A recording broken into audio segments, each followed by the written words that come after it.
Vladimir Putin is not a strategist, and he's not trying anything new. He is, however, a career KGB officer, and he is executing a doctrine that was designed to break the free world from within. For decades, the Kremlin trained its agents to believe that democracy is a facade, that if you just press hard enough on the cracks for enough time, that eventually a free society will shatter. It'll fall in upon itself. And that's why today, every Russian cyber attack, every propaganda video, every rigged election or rigged ceasefire is part of a single ruthless objective: to prove that the Soviet prophecy of the West's collapse is still alive, that it's still achievable. And this is not just some conspiracy theory.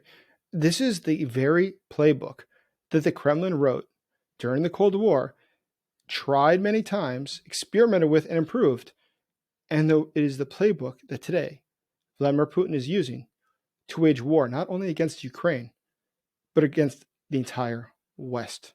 Because in the eyes of Vladimir Putin, we're not in World War III, we're in World War IV. World War III was a Cold War, and the lessons learned there can be applied today in this modern war. My name is Jason Smart. I'm a special correspondent for the Kiev Post, and for the past 20 years, I've studied the Putin regime and other authoritarian regimes, hence why I've been barred for life from Russia and other dictatorships. So what we're going to discuss today is vital to understand. And I think that you'll learn something that will forever change how you think of Russia, how you think of Russia's relationship with Iran, North Korea, Venezuela, even Ukraine, even with the West. And you'll understand why the Russians are absolutely convinced that they will win, not only in Ukraine, but globally. They are sure that they're getting closer every single day. And what you will see now going forward is that these little flags, these little red flags we see of actions, whether it's Russia trying to blow up airliners in Europe, as it did a couple months ago, or if it's the use of migrants in the West in order to create more political tensions, or if it's the use of propaganda in the West, or if it's funding radicals in the West, it's all part of a strategy, which they believe will cause the West to collapse and thus allow Russia to avoid waging a real war, a hot war, and to take dominance globally. So we'll dig into it now. Please do me a favor. Help me inform the rest of the public about how Russia is waging a war, not only against Ukraine, but against all of us. And hence why it's so important that we support Ukraine. Please like this video. Please subscribe to the channel. And if you'd like, please become a member of the channel today. Also, at the very bottom of this video, in the first comment, I've put a link to a fundraiser which I'm helping with to get more drones for the military unit in Ukraine with whom I travel to Kursk, Russia, which is being occupied by the Ukrainian forces. So let's continue. So the first thing, I guess the primary thing that you have to understand is the worldview that the Soviet Union had. And Putin is somebody who not only grew up in the Soviet Union, but made colonel in the KGB. It's a doctrine which he heard his entire life, and everything he did at the KGB worked to achieve these objectives: the destabilization of the West. And though there's no longer communism, the fundamental ideas of how capitalist countries work, how democracy functions, and how they can be destabilized has not changed. So the first idea is called the general crisis of capitalism. And that's something that was talked about by Marx and others as well. And that's the belief that the Western societies will eventually self-destruct. It will definitely happen. And that's going to be not due to outside forces directly, such as a war, but more likely is through their own inequality, through their own moral decay, through their own political paralysis. And in fact, today, we see that Russia is trying to use this. We see that, for instance, Russia Today, RT, or Sputnik, if you open up their websites, often talk about racial tensions in the West, the economic disparity in the West. Whenever there's something that happens that's going to highly divide the population, take the example of the George Floyd protests in the US or Black Lives Matter protests as a whole, the Russians, we saw, did their most to amplify those narratives, to spread the idea that America is on the brink of civil war. Russia has a vested interest that people hate each other within a society. Now, Putin has justified the West's decline as being due to their lack of spiritual values, in contrast to Russia's alleged spiritual values. And he says that Russia provides stability. It's a dictatorship, but it's stable because of that, because they can plan for the long term. Whereas the West, the Americans, it's filled with chaos. Nobody knows what's going to happen over there. And if you're filled with chaos, that means you're not able to compete with Russia and other countries. So think about it this way. When Russia is looking at the world, though their economy is very small, smaller than the size of Italy's, and we've seen that their military prowess is quite questionable, it's only one part of the puzzle. The Russians didn't look at other countries like the US or NATO as being only one aspect. Yes, you can fight a country militarily, they argued, but that wouldn't work out well for the Soviet Union or for Russia. What's much better is to look at the whole picture. Who those countries are militarily, yes, but also economically and ideologically. And are those countries ideologically cohesive? Is there strong unity? Or are there divisions? Because you can avoid fighting a hot war if you divide the country from within. Keep in mind, Sun Tzu talked about this. He also said, the greatest victory is that which requires no battle. So how can you make there no future battle, prevent the future battle, by forcing those countries to battle themselves domestically? So what we see is Putin's support, or the Kremlin's support, for movements who are opposed to NATO. Support for movements in Europe that are opposed to the Eurozone. Pushing narratives that would help fracture the EU's resolve and allow Russia to continue selling energy to Europe. We see that there was an entire strategy of how it is that Putin thought that time was on his side.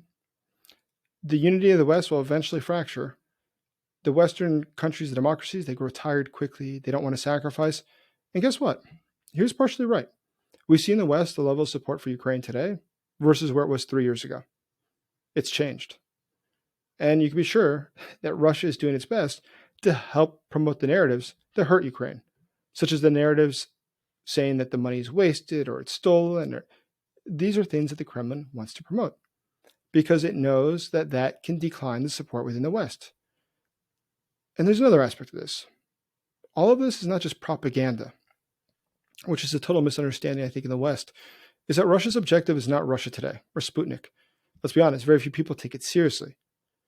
In other countries, in Latin America, for instance, or in Africa, it is taken very seriously. It's cited as a primary source, and people don't think there's anything strange with it. But in the case of the West, if they really want to break them down, they have to implement a strategy. They have to have clear actions that they take. Operations, tactics. And that's what they call active measures. Aktivy мероприятия in Russian. So those are covert operations to influence perceptions and to deepen distrust across societies. We had the whole investigation in the United States about the Russia troll farm in 2016. But today we see the same thing.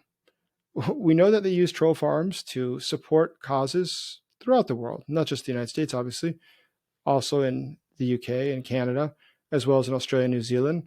They've been active because what they do is any issue that can have two sides of the coin, they will promote if they think it'll create more tension.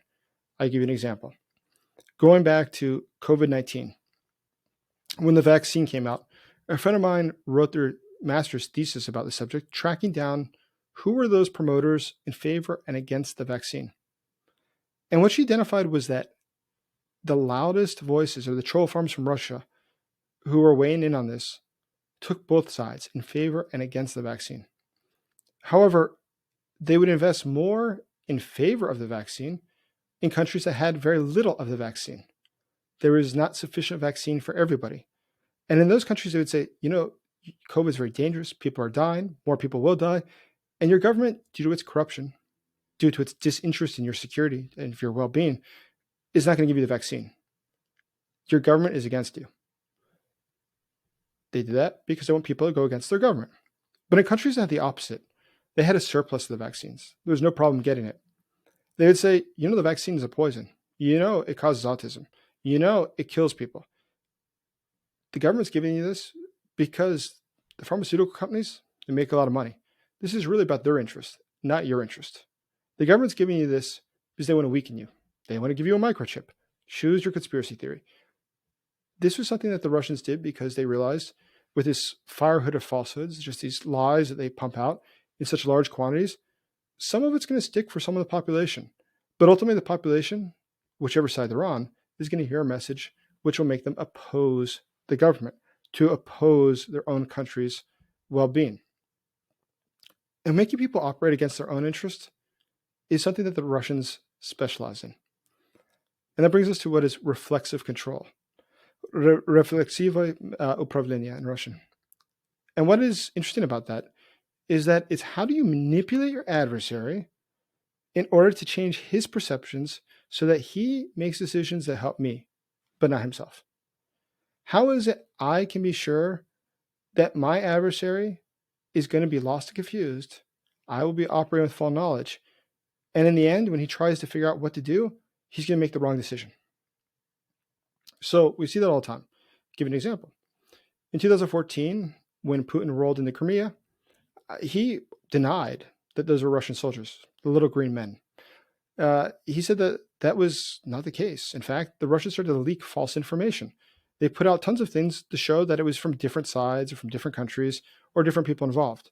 Their objective was simply to confuse the West and to make the West not take action because they couldn't understand what was happening. Look at the repeated nuclear threats. Why did they do that? Well, they know that countries then get confused. They get scared. How about if there's escalation? And not only should we perhaps tone down this war, make a deal with Putin to avoid nuclear warfare, but more than that, how can we afford to possibly send more weapons to Ukraine if here at home we might be at war with Russia soon? We better not send weapons to Ukraine. So that's a totally rational decision for a leader to make, but they're not really operating their state's interests. They're being manipulated by Russia to do something that helps Russia's short-term objectives. And this uncertainty about the future is something that Russia loves. It's something that Putin specifically loves. Putin does thoroughly believe that if you lie confidently, and you do it often enough, that the democracies will finally just argue amongst themselves. And that's where Russia's been effective. Look at the countries who do not support aid for Ukraine as an example. And I use that example mostly because it's a very clear example of where Russia's views are obvious. It doesn't want the West to support Ukraine. It wants to subvert those countries, which brings us back to actually a major point, which is the belief that subverting countries to undermine the target society's stability so that there is never a future conflict, as Sun Tzu had advised, is the best means forward.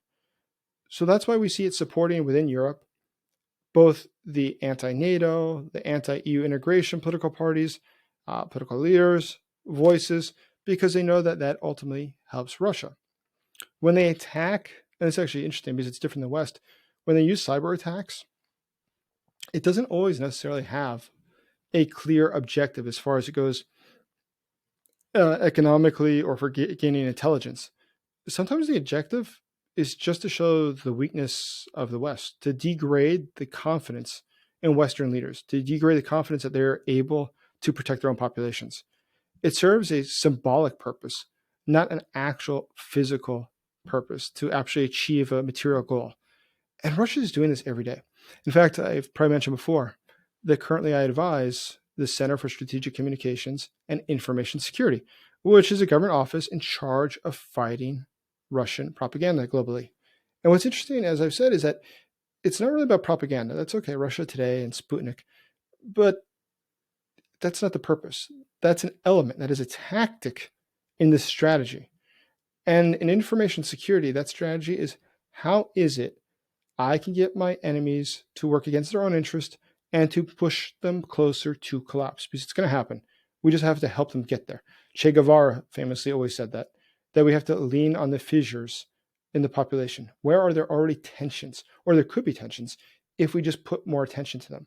For instance, we know there's racial tensions or economic tensions. How do we highlight these? How do we make people more cognizant of them? How do we make people fear? And eventually we'll lead those countries to collapse. And today we know that Russia is doing this. It's doing it across the West. And the Office of Strategic Communications has identified it. In fact, I was talking to its leader, Ihor Solovey, just the other day.